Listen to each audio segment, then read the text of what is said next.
Bonjour, amis du Lys Bleu, je suis avec Benoît Cousy aujourd'hui. Bonjour Benoît. Bonjour. Alors Benoît nous présente La chance de Dieu, c'est un livre qu'il a écrit, La chance de Dieu, qui est un livre en deux volumes, le livre premier qui s'appelle Mathilde et Georges et le second qui s'appelle Vengeance, donc on va en parler en détail. Première question Benoît que je voulais vous poser, est-ce que vous voulez que je vous dise comme ça en live ce que j'en pense de cette histoire? Ah bah avec grand plaisir. Les, Alors, les auteurs ne rêvent que d'une seule chose, c'est d'avoir des retours de lecteurs. Alors, je vais vous le dire franchement, Et, ce et livre, sans moi, filet, et sans filet, donc allons-y. je vais vous le dire franchement, ce livre m'a ramené en Savoie, dans le petit village où vivait toute ma famille. Et ce livre nous transporte dans notre enfance, dans nos familles, en fin de compte, puisque en le lisant, je retrouvais le quotidien de ce que je vivais quand j'étais donc en vacances en Savoie. Chacun, je pense, des lecteurs de La chance de Dieu pourra s'approprier cette histoire à sa propre vie, à sa propre famille, justement pour se rappeler la sienne. Ce livre fait du bien, je trouve, parce qu'on y retrouve toutes les valeurs qui font une famille et une histoire unie. On y retrouve le travail, on y retrouve l'église le dimanche, on y retrouve la maman, on y retrouve le papa, l'amour et bien sûr la solidarité. Et ce livre, moi, m'a fait du bien. Elle commence en 1955 et la question tout de suite qui vient à l'esprit, pourquoi avoir démarré cette histoire en 1955? Pourquoi l'avoir transposée? Puisque quand on y réfléchit bien, elle est transportable à n'importe quelle époque, votre histoire. Mais pourquoi l'avoir démarrée en 1955? Alors, en fait, vous l'avez dit, vous l'avez compris en lisant, et j'en suis très heureux. Ce livre qui est un livre d'aventure, hein, qui est annoncé comme un livre d'aventure, une saga familiale, est en fait un prétexte à analyser un petit peu notre société d'aujourd'hui pour comprendre comment elle est arrivée là où elle en est, en partant d'un endroit, d'un moment où elle était totalement différente. Et cet endroit, ce moment, je l'ai situé dans les années 50-60, où il me semble que à cette époque-là, on avait effectivement des valeurs qui étaient totalement différentes de celles qu'on a aujourd'hui. Ça ne veut pas dire que c'était mieux avant, il ne faut pas dire des choses comme ça, mais c'était vraiment très différent. Et pour quelqu'un de mon âge, il est clair que ça représente un peu une perte de certains signaux qui étaient les meilleurs pour faire de belles vies, je dirais, simplement. Donc voilà, les années 50-60, c'est à mon avis le moment où les choses ont commencé à basculer vers autre chose. À bouger. La modernité absolue, Oui. qui a entraîné la communication facilitée. Hein, c'est le moment où on a mis le téléphone et la télévision dans les maisons. Et c'est à partir de là, je dirais, que les choses ont commencé à changer pour aller jusqu'aux consoles de jeux, aux téléphones portables, Oui, sur lesquels nous sommes tous greffés à longueur de journée aujourd'hui.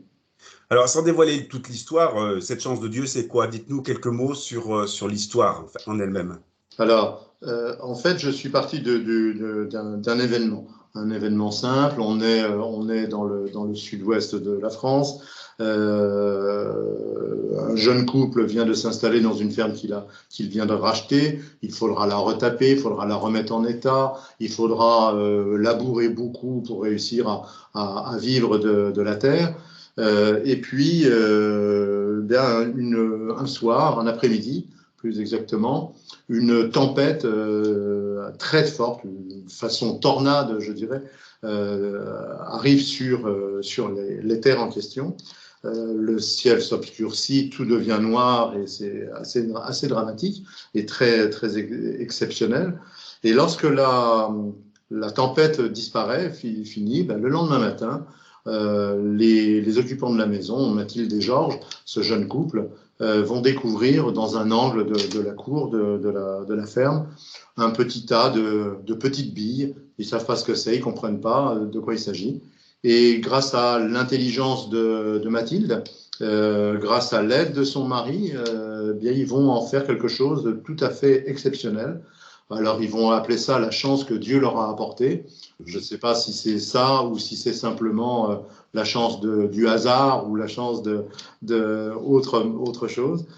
Toujours est-il que le roman va tourner autour de ça, sur sur la réussite qu'ils vont tirer de cet événement, et donc qui vont les emmener jusqu'à une véritable fortune. C'est une saga familiale, je le rappelle, c'est important, c'est quelque chose qui se lit facilement, je crois que les lecteurs auront une facilité à lire, et en même temps donc avec cette double lecture dont je vous parlais tout à l'heure.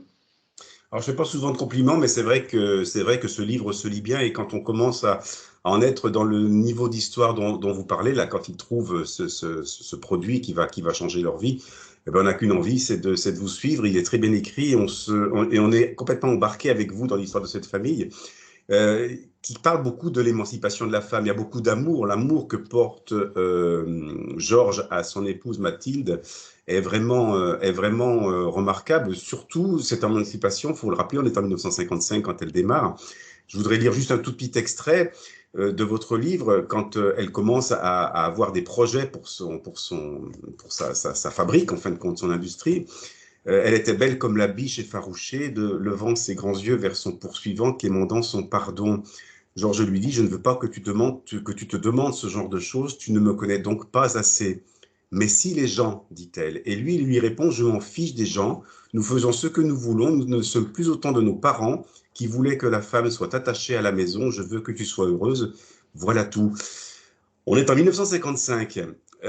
Sa femme donc, va entreprendre quelque chose qui va bouleverser leur vie, et lui est complètement admiratif de sa femme et de ce qu'elle va entreprendre. Il la suit les yeux fermés. Vous parlez beaucoup de l'émancipation de la femme, vous parlez beaucoup du rôle de la femme dans ces années-là et après. Il y a une phrase aussi qui est importante: Georges la revêtait d'une importance qui la haussait à son niveau de mâle productif. Elle allait pouvoir lui prouver de quoi elle était capable. Il en était si heureux. Il est heureux de la réussite de sa femme. Il est heureux qu'elle soit comme ça. Absolument. Il en est heureux parce qu'il fait partie de ces nouveaux hommes, je dirais. Ouais, Voilà. ouais. À cette époque, l'homme était le dominateur absolu, ouais. Gentiment ou pas. C'était pas la question. C'était pas forcément un mal dans l'esprit de ces hommes. Simplement, c'était leur culture qui était faite ainsi. Alors, c'est amusant parce qu'on est en train de parler de quelque chose qui s'est passé il y a 50 ans. Hein.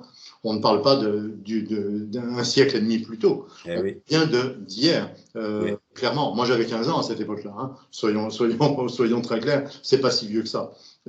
Et aujourd'hui, on est arrivé à tout à fait autre chose. Et si on est arrivé à cette autre chose, si on est arrivé à cette émancipation de la femme, quasiment à l'égalité homme-femme, et on en prend le chemin et on fait tout pour, c'est grâce à des personnages comme Mathilde et Georges. Alors Mathilde, qui était ce qu'on a appelé à l'époque une forte femme, c'était l'opposé de la femme faible, la faible femme qu'on retrouve d'ailleurs dans la littérature de Balzac ou autre par exemple. Hein. La femme effacée, deux pas derrière son mari. Donc elle est très forte, elle a vraiment une volonté puissante, et ça va se révéler tout à fait juste. Tous ses choix vont être les meilleurs dans toute cette histoire. Et puis Georges fait partie de ces nouveaux hommes, de cette nouvelle génération qui aime sa femme, clairement, qui l'adore nettement, mais qui en plus de ça lui fait confiance. Et lui voue une admiration sans borne. Lorsqu'il voit, lui, il est capable de passer la herse dans les champs, en fait. Il est capable de ça. Et c'est déjà beaucoup. Et c'est grâce à ça que la famille vit. Mais elle est capable de calcul. Elle est capable d'aller beaucoup plus loin dans la démarche. Et même s'il n'y avait pas eu cet événement exceptionnel qui va bouleverser leur vie, comme vous l'avez dit tout à l'heure, elle aurait été, dans tous les cas, elle aurait été celle qui aurait fait grandir cette ferme autour de son mari, agriculteur, simplement. Voilà. Elle était en avance sur son temps. Et d'ailleurs, vous le dites aussi qu'à un moment donné, elle passe le permis de conduire. Et le mari, alors faut bien voir qu'on est dans un petit village, qu'on est à la campagne, et c'est cette ambiance qui est formidable. Les gens lui disent: l'avez-vous vu conduire? Ce n'est plus le mari qui porte la culotte. Et ça, cette phrase, elle est vraiment très représentative de tout ce qui pouvait se dire à cette époque-là, où la femme, justement, prenait un peu le pas sur l'homme bien et sûr, osait faire des choses que les autres femmes n'osaient pas faire, tout bien, simplement, hein. bien entendu. Et Euh, lui, il la suit vraiment dans son entreprise. Il y a beaucoup d'amour entre eux. Il y a une question donc qui me vient à l'esprit maintenant parce que vous parlez de la famille, vous parlez bien sûr de l'amour, mais il y a aussi des valeurs un petit peu plus tristes comme la vieillesse, comme la maladie qui se retrouvent dans ce livre, puisqu'on suit avec vous toute cette famille. Est-ce qu'il y a un côté autobiographique dans votre histoire? Absolument pas. Absolument pas. C'est C'est vraiment tout vraiment. romancé. Alors, là, là, allez, je vais mettre un petit hiatus. Le Le lieu lieu. qui s'appelle Le Luc, est un endroit que j'ai connu tout gamin, qui n'a pas évolué comme il va évoluer dans le livre. Mais le démarrage, c'est-à-dire la petite ferme avec ses terres autour, au bout d'un long chemin qui vient de la route, ça fait partie de ma jeunesse, effectivement. C'est la seule chose. Autrement, je n'ai. Ce livre est mon troisième roman. On dit toujours que les auteurs, lorsqu'ils commencent à écrire, la première fois, écrivent quelque chose d'autobiographique, sans le déclarer, puisque c'est souvent romancé. Ça a été le cas en ce qui me concerne. Ensuite, on passe à autre chose. C'est-à-dire qu'on passe vraiment à l'imaginaire, et là, en l'occurrence, c'est vraiment totalement imaginaire. Vraiment imaginaire. D'accord. Tout à fait. Vous allez suivre donc si vous lisez ce livre et vraiment je vous recommande depuis 1955 jusqu'à nos jours, hein, puisque l'histoire se termine. Est-ce que vous prévoyez une suite à la chance de Dieu? Alors j'y pense. Je ne sais pas si je vais la faire, mais j'y pense. Et si je le fais, je la placerai dans le futur. C'est-à-dire que je pense qu'elle sera en 2040 ou 2050, la suite. D'accord. Voilà. Ça peut être assez amusant de voir l'évolution et imaginer l'évolution de notre société au regard de ce qu'elle est aujourd'hui.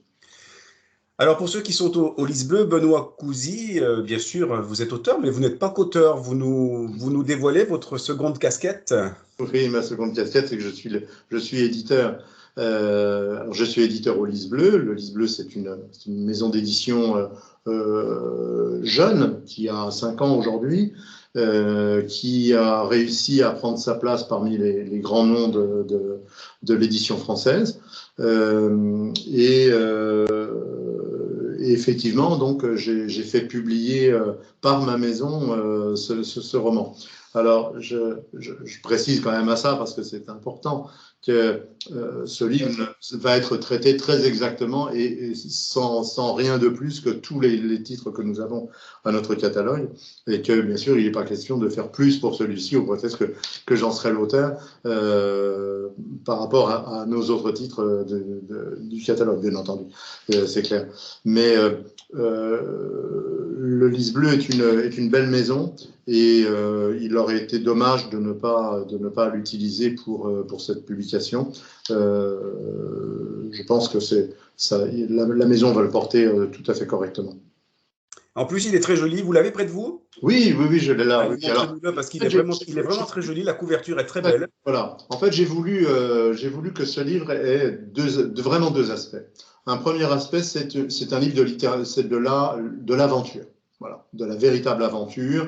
Vous savez, moi, je suis issu de la littérature de Balzac ou de Gensu, qui a bercé ma jeunesse et mon enfance. J'ai commencé à lire très très tôt, et ma jeunesse. Ce livre, c'est un livre d'aventure. J'ai voulu qu'il ait une apparence la plus ludique possible, je dirais. Voilà, c'est une véritable aventure. Ça se lit facilement, très simplement. C'est pas plus compliqué. Mais en même temps, il recouvre tout à fait autre chose, ce dont on a parlé et dont on pourrait parler pendant longtemps encore. La place de l'Église dans la société, l'altruisme, l'entraide, la solidarité. Solidarité, oui. Tous ces éléments-là, j'ai essayé au travers de ce livre de faire réfléchir. Alors, il ne s'agit pas, encore une fois, de dire que c'était mieux avant. C'est pas du tout l'objet. La question est de savoir si dans notre société d'aujourd'hui, on ne devrait pas ou on ne pourrait pas remettre un petit peu des éléments qui étaient présents de façon très omniprésente, véritablement, dans cette société d'il y a une cinquantaine d'années. Est-ce que ça n'arrondirait pas un peu les contours de nos vies qui aujourd'hui nous semblent un peu difficiles dans des périodes compliquées comme celles qu'on traverse? Il me semble qu'il y a quelque chose à réfléchir. Alors voilà, ce livre, il est là un peu pour ça. Sous un aspect très, très simple et très ludique, j'essaie de faire un petit peu réfléchir, très, très humblement, bien entendu. Comme je vous disais en préambule, il fait du bien parce que tout simplement, enfin moi c'est ce qui m'est arrivé en le lisant, on retrouve nos repères et dans la vie d'aujourd'hui, on a besoin tout simplement de nos repères. Voilà, et ce livre est bourré de repères. La chance de Dieu, donc aux éditions Lys Bleu. Merci Benoît, bonne continuation pour la suite dans toutes vos Merci à vous. entreprises et à bientôt. Merci à vous. À Merci, au bientôt. revoir. Au revoir.